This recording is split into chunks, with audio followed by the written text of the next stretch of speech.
Hey, hey How are guys. you? Good. How are you? I like your fireplace. You're back up north. I'm back up north. We'll talk about that in hot.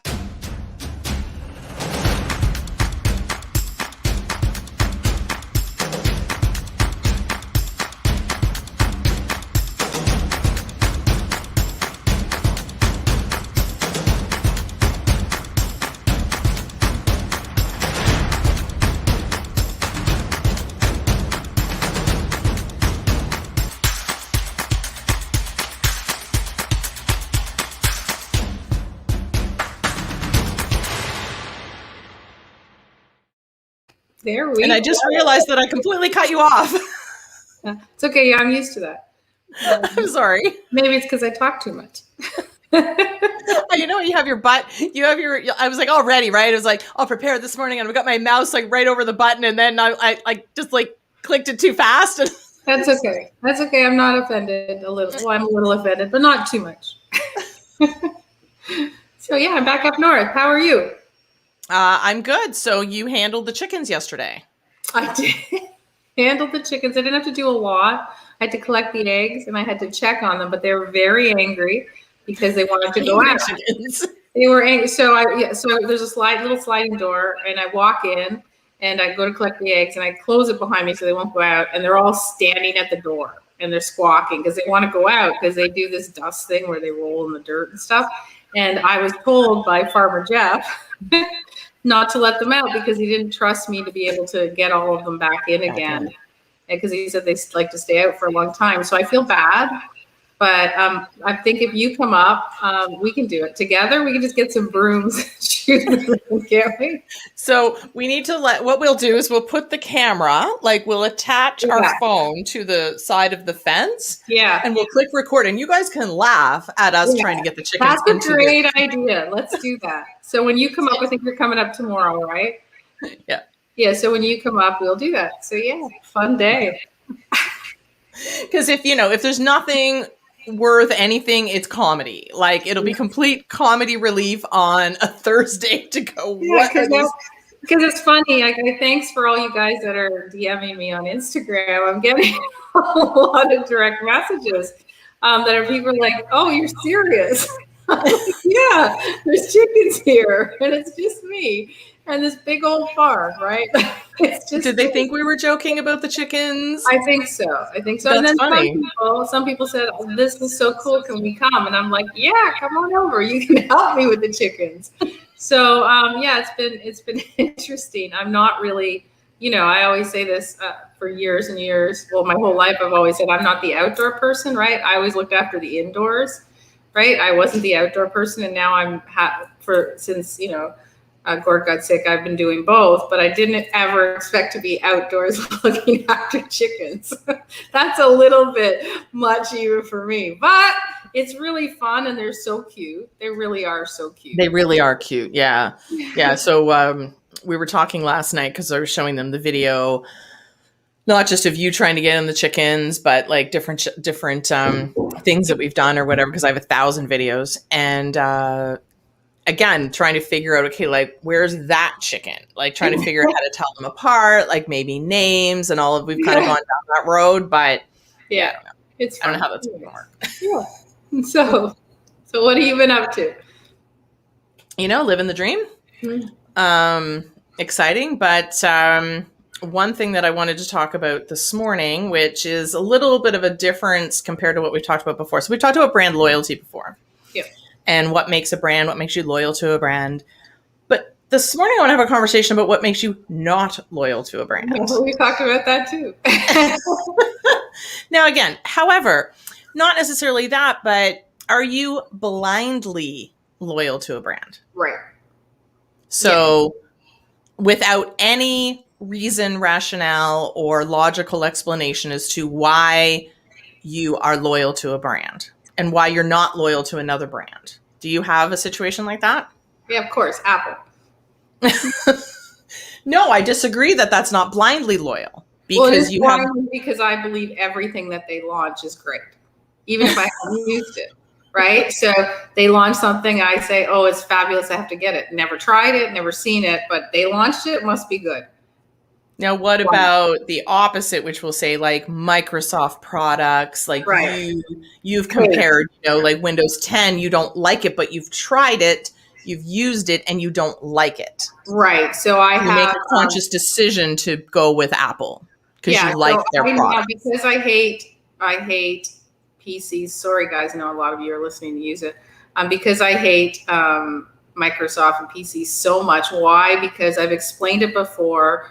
Apple, you feel like it's light and easy to use, and then when I go to a PC environment at Microsoft, I feel like I'm trudging through mud to get anything to Right. work, and everything feels sluggish and feels like work. So every time something comes out, I just say, no, it's shit. And so it's true. And then I had Gord was working because touchscreen was only with Apple didn't have touchscreen, right, on computers. So I got him the Windows Touch, and it was horrible. You done those tiles? The I hate tiles, Windows 10. right? And so I again apologize to anyone who loves them, but again, but you're making a choice. You don't like Windows 10, you right. like this. But I hated it before I went into it. Anyways, but I agree with what you're saying. Like, yes, I usually try it out before I hate it, but So it was funny, driving up north recently, and I needed to get gas. So I drove by 2 gas stations to go to the one that I like. Right? And so I was like, so I'm driving there and I'm like, well, I need to get gas. So my son's like, well, we just passed 2 other gas stations that were more convenient. Yes. To go to this one. So he didn't ask me why. It was actually a very interesting conversation. He didn't ask me why I was going to the one that I liked. What he asked me was, why wasn't I going to the other 2? So questions like, have they ever given you a reason not to trust them? And I went, no, I'm sure they're great. Yeah. He goes, do they sell the same product? And these are very good questions coming from him, right? Yeah. Do they sell the same product? Yes. Is there a price difference? Like, is one cheaper? Because that would be another logical reason as to why you would go to. And I said, no, same price. Yeah. What other question did he ask me? Yeah, service. Like, can you pay the same? Like sometimes, tap versus you have to go in, like self-serve versus manual. And I went, nope. Use my credit card. There's no difference, right? They have the pumps, same service, same product, same price, same everything. He goes, then why are you driving by 2 very good, reputable, I'm sure fantastic organizations to go to this one? And this is where I talk about blind faith or blind loyalty, because I did not have a reasonable explanation, except for the fact that I've just always done that. So I remember when I was young, my dad would always go to the same station. When I became a person who drove, I started going to that same station. I remember when a friend of mine started driving, I remember her driving by the one that I always went to. And I'm like, what are you doing? Because back then you didn't have, so this is also the difference with internet, right? We didn't have internet back then. So I had no idea what gas station she went to. Like, I'm sure in internet land, you see all kinds of different people doing different things. So the kids are a lot more educated. Yeah. And back in those days, they all served. So you had to avoid the gas stations that you didn't like the guy who was pumping gas, or you went to the one that had the cute guy. Anyway, go ahead. True. I did have one that had the cute guy, but I didn't go to that one because, So anyway, I remember her driving by the gas station that we always went to, and I'm like, what are you doing? And she goes, well, I'm going to that one. And I'm like, but you don't go to that one. You go to this one. And she's like, no, we always go to this one. So again, her family, whatever, always chose that one.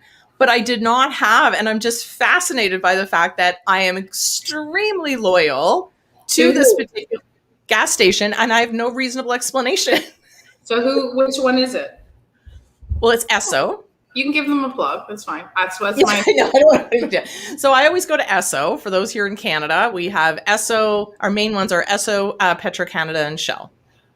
Yeah. So I always go to Esso. I will drive by a Petro-Canada and I will drive by a Shell in order to go to Esso. But you don't And know. again, same price, same service, same, because you don't deal with people anymore, so you can't really say the service. Same product, same everything. Really, gas is gas. Like, it really doesn't make a difference which one you put in your car. It's not like if you go to Shell, you always have to go to Shell. Yeah, and normally you pick the one that's closest to your house because, you know, if you're like me, you go on empty and then you're like, oops, got to go to a gas station. Just like, right, exactly. But I'm like you. I go to Esso, but I have a reason. Okay, well, I don't. And so I guess the question before you tell me your story is anybody out there in internet land? I would like to know, are you blindly, I'm not saying blindly, I don't know, maybe that's a bad word. No, loyal because you don't know why. Yeah. Are you loyal? Like, I'm ridiculously loyal. Yeah. To this company. I have a reason. I absolutely have a reason for everyone I'm loyal to, except for Apple. I disagree. You do have a reason why you're loyal to Apple. Yeah, I do because I love their products. I love everything about them. However, as you know, when their new stuff was launched, I just wanted everything. I never tried it. I just wanted everything because I just assume it's going to be amazing. But that's also a trust factor with the brand and a non-trust factor with the PCs because you hate them so much. I hate them so much. I was in corporate for a long time, like 25 years, and we had to use IBM ThinkPads. And I'm sorry.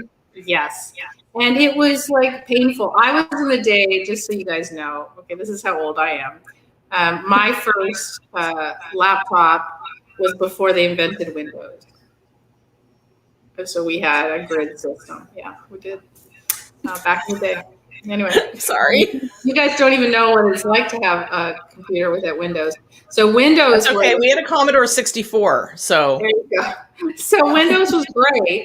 They just, I think personally, it's not really intuitive and they just make things harder. It's like, you know, I always used to say, my girlfriend and I, when we worked in corporate and all we wanted to do was be on the senior leadership team, right? Because we thought then you make it, right? And we finally made it, you know, we made it to the senior leadership team. And then I remember turning to her and I was like, we jumped through burning hoops for this, right? Like, yeah. So you don't know what you don't know.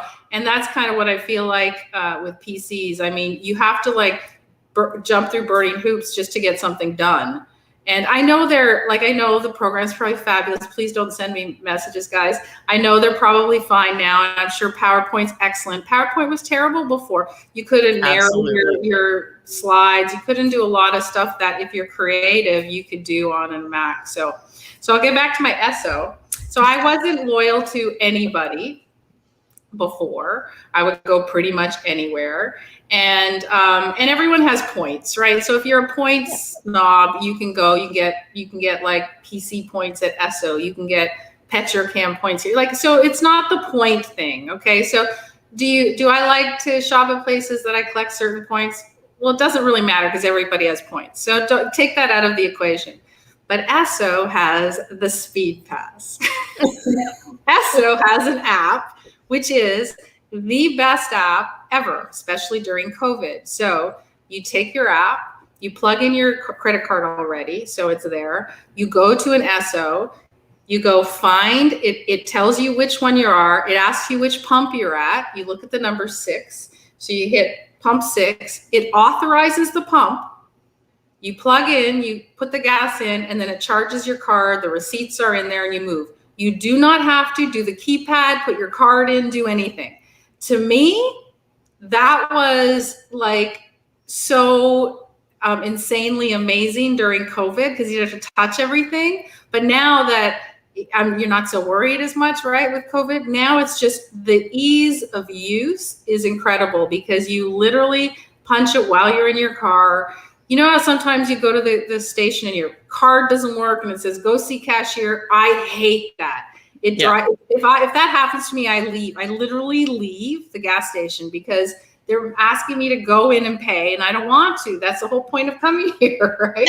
I do have to say the SO app did push me over a good edge. Like it kind of surpassed my expectations. I was already blindly loyal, Yeah. would have gone there no matter what. And, most of them you can do tap, but it's not as quick of a process. Not You're as right. quick. When I Doesn't love always the app. work. Yeah. So I told her, I made my daughter, everybody, I was like, get the app. Because the other thing too, for people that are in business and they're tracking their gas expenses and that, the app keeps all of your expenses right in the app. Which is very cool. Like, so if when you want to do your taxes, you just, do it at that time, you can print them all out and you're good. So anyways, so am I blindly loyal to them now because of it? Yes. It will be very hard to get me to switch now, because even if Shell comes out with the same thing, they've already hooked me, and that's first mover advantage. And so when you have first mover advantage as a company on a product, it is very hard to flip, right? And it. So there's a lot of people that, are with a cell provider, a mobile provider. Why? Because that's who they started with. So they don't even want to switch because they don't know how and they're afraid to. And so that company has them locked in. Again, first mover advantage. So if you are smart enough as an organization to figure out a way to hook somebody early on, you will have them forever. Well, absolutely, because I will, like, companies do give you. Sometimes it's challenging to cancel something, and they make it difficult, and they do make you jump through hoops, right. All of that kind of stuff. But I feel like I'm talking about cell providers. Again, I will stick with mine. Why? Because I signed up with them. I could change, absolutely. But I don't feel the need to, because they're good. And I feel like sometimes it's the devil you know versus the devil you don't know, right. kind of thing. But for the most part, I'm good. Like, for the most part, but what that does, as you know, Stacy, is if, like, especially with cell providers, if you don't call them to change plans when there's better plans out, they don't care. They just keep charging you the extra, right?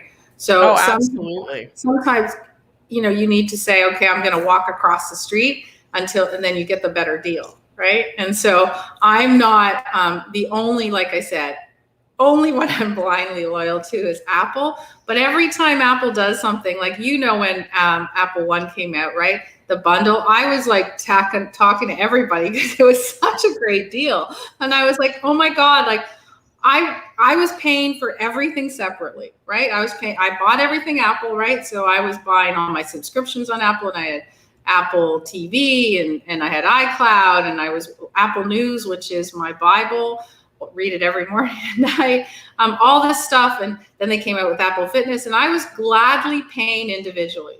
And then they put it together and saved me money. Like, that, to me, that's a cool company, right? Because they're a company that said, oh, by the way, they sent a note out. By the way, we can save you money if you want to just do the bundle instead of paying separately. Well, you don't hear that from your mobile provider, right? Can save you money if you switch over. Yeah. So I think that's part of, being faithful, like, to an organization or a brand.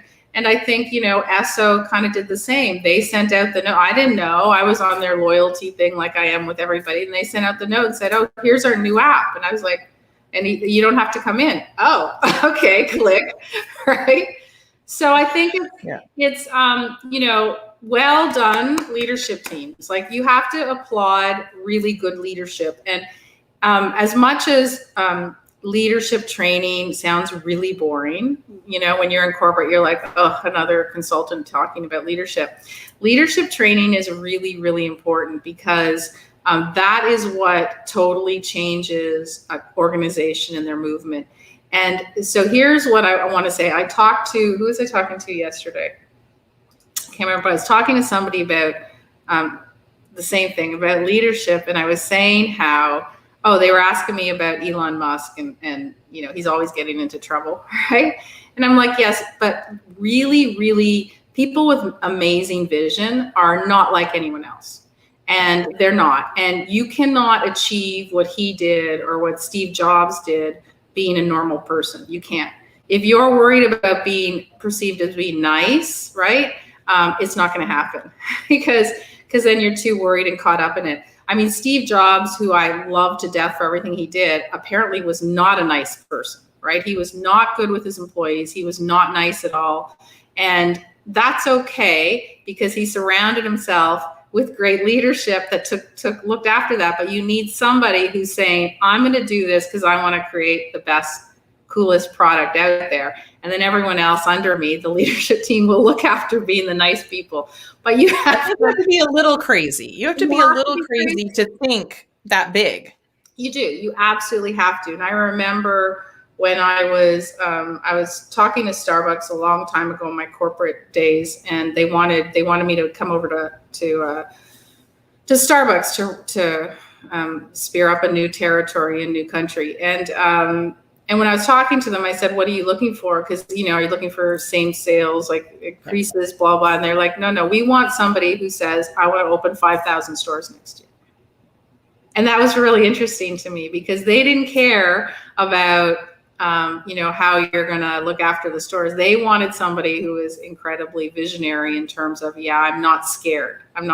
So I think all these brands, and I think the ones that we are loyal to, are the ones that will, think outside the box, follow me, like come and I'll bring you more cool stuff. And I think, ASO was the first guys that I know of that did that cool app, and well done. And so that's why we're part of it. Maybe not you, because you're used to just the brand, but for me, I was following innovation, and innovation has a tendency to give you brand loyalty, right? I think absolutely. Yeah, I was definitely, like I said, that definitely like kind of sealed the deal. For me, I think it was just history. Yeah. And the fact that was kind of the first gas station that I went to, was the first gas station that I knew. It was the one that my parents always went to.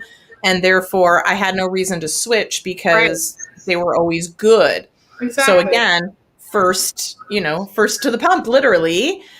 First experience, it was good. Over the years, I became blindly loyal. I became the person, which I didn't realize until my son pointed it out, that I would drive by others to get there. And I like the fact that he asked me very pointed questions. They're smart. They don't know. They have no loyalty in anything. They were raised in a different era. Right. Yeah. And they can check the Google reviews and find out. Well, exactly. And say, why are you going there? They got terrible reviews. I mean, or this TikToker did something, but it's their vast exposure to information that makes them much more educated than I ever was at that age. Yeah. I didn't know anything that was going on in the world at 16, 17. I thought I knew it all. I knew nothing. Yeah, we were so incredibly naive compared to the kids these days. I think there's yes and no good points, because they're under far more pressure than we ever were. They might have cool technology and innovation and stuff, but I mean, they didn't, I can still remember, like, it's Sunday. What do you want to do? There's nothing to do. Let's sit in the park. Like, there's nothing to do, right? There's no TV channels. There's nowhere to go. I think the only thing in Canada, because remember, forever we didn't have Sunday shopping.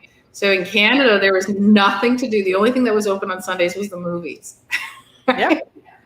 Yeah. So these guys, like, it's a totally different world. I think it is a little more stressful, because they're inundated with so much information. So much, yeah. And we didn't even know why we went to gas stations. Well, like I said, like when I was 16, I didn't question my dad, why are you going here? Why are you loyal? What about this? What about that? But my kid did, and I appreciated all of his questions. They were great questions. Yeah, because it makes you question yourself and go, why am I going here? Well, which is hence why we're having this conversation. Why am I going here? Why am I going there, and why am I not going to the other ones? Right, when they have the same product at the same price. Yeah, it's true. Fascinating. Mm-hmm. So, what's up at the farm this weekend? What's the next? Because I feel like we're continuing the journey of the farm. I do have a lot of videos that I have not put out yet, so we will. We're going to put a compilation out for you guys when it's done. We thought we were going to get, as most naive renovators, we thought we would get this done in 3 weeks we'll be ready to go. We're sitting in the wine room. No, Well, it was actually interesting. So I was listening to. So for people who know, like we put out a Mastermind City podcast.